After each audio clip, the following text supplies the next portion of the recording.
아나키만드로스가 보기에 모든 존재하는 것들, 사람도 그렇고 사물도 그렇고 전부 다 언젠가 태어나고 언젠가 죽는다 이거죠.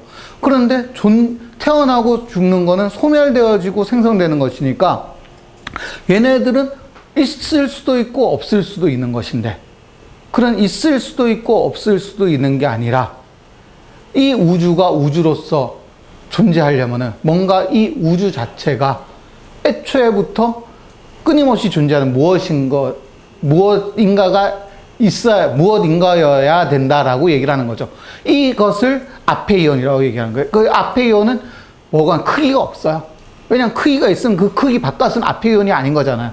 그런 의미에서 공간적 한계가 없는 거지, 이 아페이온은 아주 작을 수도 있고 아주 클 수도 있고 무한할 수도 있다, 뭐 이런 의미는 아니다 이거죠. 그래서 시간적으로도 태어남이 있으면 죽음이 있고 죽음이 있으면 또 그 다음에 태어나는데, 이렇게 되면 이거는 무한자가 아닌 거죠. 태어남도, 그러니까 우리 눈에 보이지도 않아요.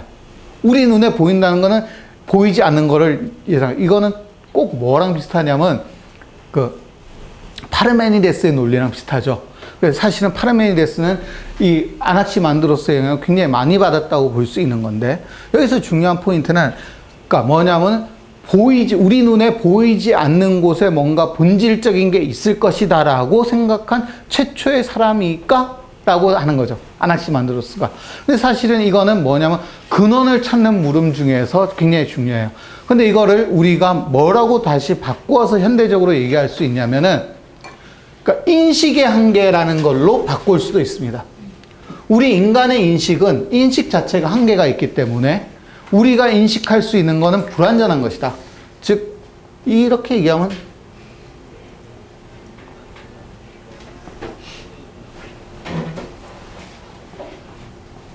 이렇게 이제 인식 가능한 것은 불완전한 것, 이렇게 얘기를 해보면은, 그런데 이 우주가 이렇게 불완전한 곳이라고 상상할 수 없으니까, 그러면 이 인식되어지지 않는 곳에 무엇인가 인식되지 않는 완전함이 있을 것이다 라고 얘기하는 거죠. 그리고 인간은 이것을 절대로 인식할 수 없는데, 이유는 왜냐면 인간이 불완전하기 때문이다 라고 이제 동어 반복이 계속돼요. 자, 근데 이거는 사실은 이제 과학자들도 마찬가지죠. 우리가 어떤 사물들이 막 이렇게 움직이는 걸 볼 때, 아, 쟤네들이 저렇게 움직이는 뭔가 이유가 있을 거야. 근데 우리가 눈에 보이는 저것 때문에 움직이는 건 아닐 거야. 우리도 서로 생각을 하잖아요. 그런 것처럼 이제 뭔가에 대해서 고민을 시작하는 사람들은 다들 그런 걸 고민해요.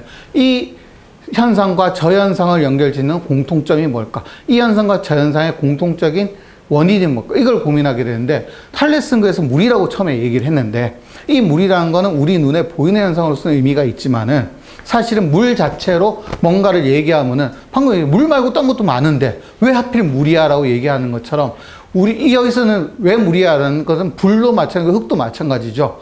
어떤 우리 눈에 보이는 대상으로 뭔가를 얘기하기 시작하면은 그 대상 이외의 나머지 것들에 대한 한계에 부딪히는 거예요.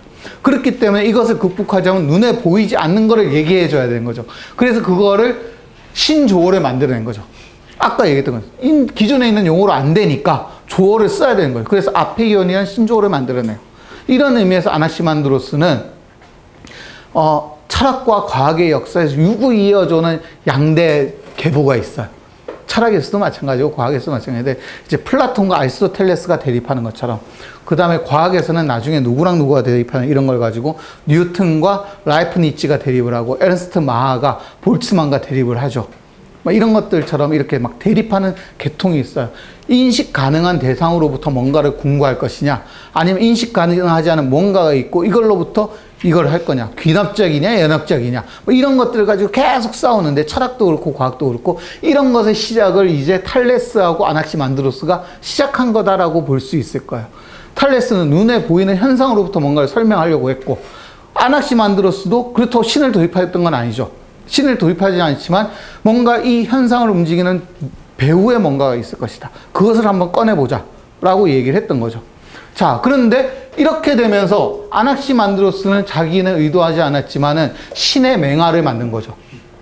이 세상을 움직이는 유일한 존재로서의 신의 맹아를 아나키만드로스가 만들었고, 그래서 고대 그리스 자연 철학에서 아낙시만드로스, 그다음에 파르메니데스, 플라톤으로 이어지는 하나의 계보가 생기는 거죠. 그의 반대쪽에서는 탈레스하고 아낙시만드로스 다음에 나온 아낙시메데스와 그 다음에 데모크리토스와 데모크리토스 싸웠지만 아리스토텔레스로 이어지는 계보가 하나 또 있어요. 이 계보들은 있는 현상을 통해서 뭔가를 공부해 보겠다. 귀납적으로 세상을 보자. 이런 것들하고 지금 제가 귀납적인 건 좀 애매하긴 한데 어쨌건 이쪽 계보하고 대립되는 이쪽 계보가 좀 있어요. 요거에 대해서는 이제 좀 더 설명을 해보겠습니다. 어쨌건 아낙시만드로스는 그래서 이 아페이온이라는 거에 대한 얘기들로 아페이론인데 옛날에는 아페이온이라고 저걸 불렀었거든요. 근데 이제 발음이 이제 아페이론으로 다 바뀌었어요. 요새는 원래 이제 이대로 읽으면 아페이론이 돼야겠죠. 근데 옛날에는 저거를 아페이온이라고 읽었어요. 요새는 대부분의 저런 발음들을 주로 이제 영어식 발음으로 바꿔서 읽다 보니까 마치 이제 비타민을 바이타민이라고 읽는 것처럼 아페이온도 이제 아페이론이라고 읽게 됐는데 그래서 하여간에 무한자가 있어요. 그런데 이 무한자만 있어서는 우리 현상을 설명할 수가 없잖아요. 우리가 살고 있는 현상은 무한자로부터 나왔긴 했지만은 어쨌건 우리 눈에 보이는 것들인데 이 우리 눈에 보이는 것들은 어떻게 나왔냐? 무한자로부터 나온 산출자로서 대립자가 나와요. 그러니까 뜨거운 게 있고 차가운 게 있는데 무한자는 이게 다 포함되어 있는 거죠. 원래 무한자는 게 모든 걸 다 품고 있으니까. 어떻게 보면 무한자는 지금으로 보면 가능태라고 볼 수 있을 거예요. 현실태가 아니라. 내부적으로 숨어있는, 이거는 가능태라는 표현을 또 써도 되나 모르겠네요. 어쨌건 이제 이런 표현은 사실은 이제 철학적인 표현이라서 오늘처럼 과학의 눈으로 볼 때 이런 말을 안 써야 되는데 어쨌든 가능태라고 한다면은 이것이 현실화되는 것으로서의 현실태 때 당시에는 이런 식의 표현을 쓰기가 어려웠겠죠. 그래서 이것이 무한자고 이 무한자로부터 산출자가 나오는데 이 산출자는 어떻게 나오냐? 대립 쪼개짐으로써 나오는 거예요. 무한자가 가지고 있는 여러 가지 가능성들인데 이 가능성은 자 뜨거운 것과 차가운 거 있으면 섞여 있으면 이거는 뜨겁지도 차갑지도 않은 상태잖아요. 근데 이 상태로서는 나타나지 않아. 뜨거운 것과 차가움이 쪼개져야 돼요. 쪼개지면은 뜨거운 것이 나오고 차가운 것이 나와요. 그래서 산출자는 뭐다? 대립자다. 대립되는 애들이 나온 거다. 라고 이제 얘기가 되는 거죠. 자. 그래서 무한자로부터 이제 나오는데, 그래서 차가움과 뜨거움이 분리가 돼요. 우주론도 이렇게 설명이 돼요. 아낙시만드로스의 우주론은 어떻게 차가움과 뜨거움이 분리가 됐어. 근데 뜨거운 건 올라가고 차가운 건 내려와요. 우리가 보는 현상이에요, 이게. 그러니까 고대 그리스도 뜨거운 것들은 올라가니까 가벼웠고 뜨거운 건 올라가고 차가운 건 내려와. 그럼 우주가 처음 만들어질 때 아페이온에서 차가움과 뜨거움이 분리가 돼요. 차가움은 지구를 만들고 뜨거움은 우주로 날아간 거죠. 그리고 이 뜨거움이 다시 분화가 되면서 달이 되고 별이 되고 태양이 돼요. 이 우주가 만들어진 원리를 차가움과 뜨거움의 대립으로 설명하는 거죠. 근데 차가운 건 모여가지고 지구가 되는 거예요. 근데 이 차가운 것들 중에서 다시 일부는 공기가 되고 그 중에 가벼운 건 다시 공기가 되고 무거운 거는 흙이 돼요. 이 흙 중에서 습한 것과 건조한 것이 또 나뉘어요. 그러니까 건조한 것은 육지가 되고 습한 거는 바다가 되는 거죠. 즉, 이 아페이온에서 나오는 이 대립자라는 것은 말 그대로 그러니까 우주가 어떻게 생성되었는지 생성 원리를 얘기해 준 거예요. 그럼 이거는 발전이죠.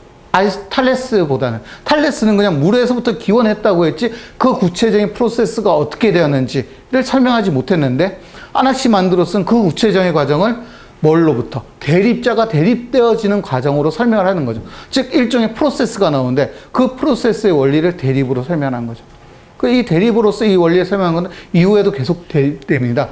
쉽게 해서 엠페도클라스 같은 경우에 사랑과 미움이라고 했고 이런 거를 그 다음에 아낙시만드로스 뒤에는 아낙시메데스는 농후함과 희박함으로 설명을 하거든요. 이렇게 서로 대립되어지는 과정 자체가 물질을 만들어내는 것이다 라는 설명도 있고 이거는 나중에 이제 아주 우리가 우기자면 변증법의 시작 중에 하나라도 볼 수 있는 거예요. 태제가 나오고 이 태제부터 안티태제가 나오고 이 둘이 만나는 또 신태제가 나오는데 신태제는 없고 일단 태제와 안티태제가 이렇게 나오는 걸로도 볼 수 있다라고 주장을 해요. 어떤 철학자들은. 근데 일단 우리는 거기까지 가지는 말고 대립자로부터 뭔가 만들어졌다 라는 것 정도까지만 얘가 한 얘기로 이분이 한 얘기로만 얘기를 해보자 이거죠.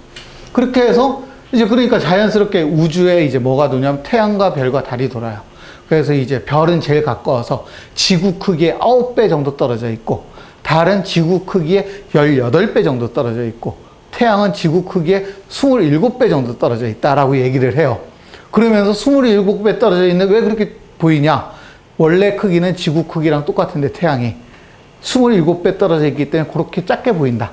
이런 식으로 설명을 하는 거죠. 근데 태양하고 달이 똑같아요. 크기가 지구에서 볼 때는. 그러니까 직경이 똑같은 거죠. 그래서 달은 태양보다 작은데 태양보다 가까이 있기 때문에 태양하고 똑같은 크기로 보이는 거야. 뭐 이런 식으로 얘기를 하는 거죠. 뭐 이렇게 얘기를 하고 그 다음에 이 불덩어리들이 세 개로 떨어져 있는 거예요. 근데 이 불덩어리를 타고 도는 이곳이 이제 밝음과 어둠으로 또 나뉘어요. 그 어둠이 지구를 향하고 있어요. 그래서 평소에는 안 보여. 그런데 이 밝음이 유지되려면 불이잖아요. 지구에서도 우리가 불을 피워보면은 제가 저번에 양평 가서 해봤지만 공기를 불어 넣어줘야지 불이 펴요. 공기를 끊으면 죽잖아요. 그 하늘에 있는 별이나 달이나 태양도 다 불이니까 얘네한테 공기를 불어 넣어줘야 돼. 그래서 공기가 들어가라고 숨구멍이 똥똥똥 둘려 있는데 이 숨구멍들이 우리 눈에 보이는 게 별이 핀짝반짝 빛나는 거고 달이랑 태양이 보이는 거다. 이렇게 얘기를 한다는 거죠. 나름대로 이제 합리적인 설명을 하려고 한 거예요. 대립자로 이것도 설명을 했으니까. 그런데 이 숨구멍들이 항상 열리는 게 어떨 때 막히기도 해. 열렸다 막혔다 열렸다 막혔다 하는데 이걸 가지고 달이 차고 기우는 시계 과정을 설명을 하고 태양의 일식을 설명을 하는 거죠. 그러면서 이제 뭐냐면 나름대로 이 대립자라는 것을 가지고 우주가 생성된 원리랑 그 다음에 지금 현재 천문 현상에 대해서도 설명을 하는 거죠. 그리고 기상현상도 마찬가지예요. 공기가 이렇게 있는데 이 공기 중에 더 희박한 거는 공기가 되고 좀 더 무거운 거는 구름이 돼요. 근데 이 무거운 것 안에 희박한 게 갇혀 있는 게 구름의 형태라는 거죠. 그런데 이게 응축이 되면 가벼운 것은 밖으로 빠져나가려고 하잖아요. 이게 밖으로 빠져나가고 찢어질 때 나는 소리가 천둥이고 이게 찢어지면서 마찰이 생기는 게 번개다. 이런 식의 설명들을 해요. 지금 생각하면 마구 웃기는 얘기인데 어쨌거나 이런 설명들이 가능한 거는 뭐냐면 아낙시만드로스니까 최초로 만물의 이론을 개발한 거예요. 기상현상과 우주현상과 빅뱅을 아우르는 하나의 원리를 만든 거죠. 대립자로부터. 그래서 아낙시만드로스가 최초로 이제 그렇다는 의미에서 굉장히 그러니까 고대 그리스 자연 철학을 연구하는 사람들 중에서도 중요하게 취급을 받고 또한 과학 철학 쪽에서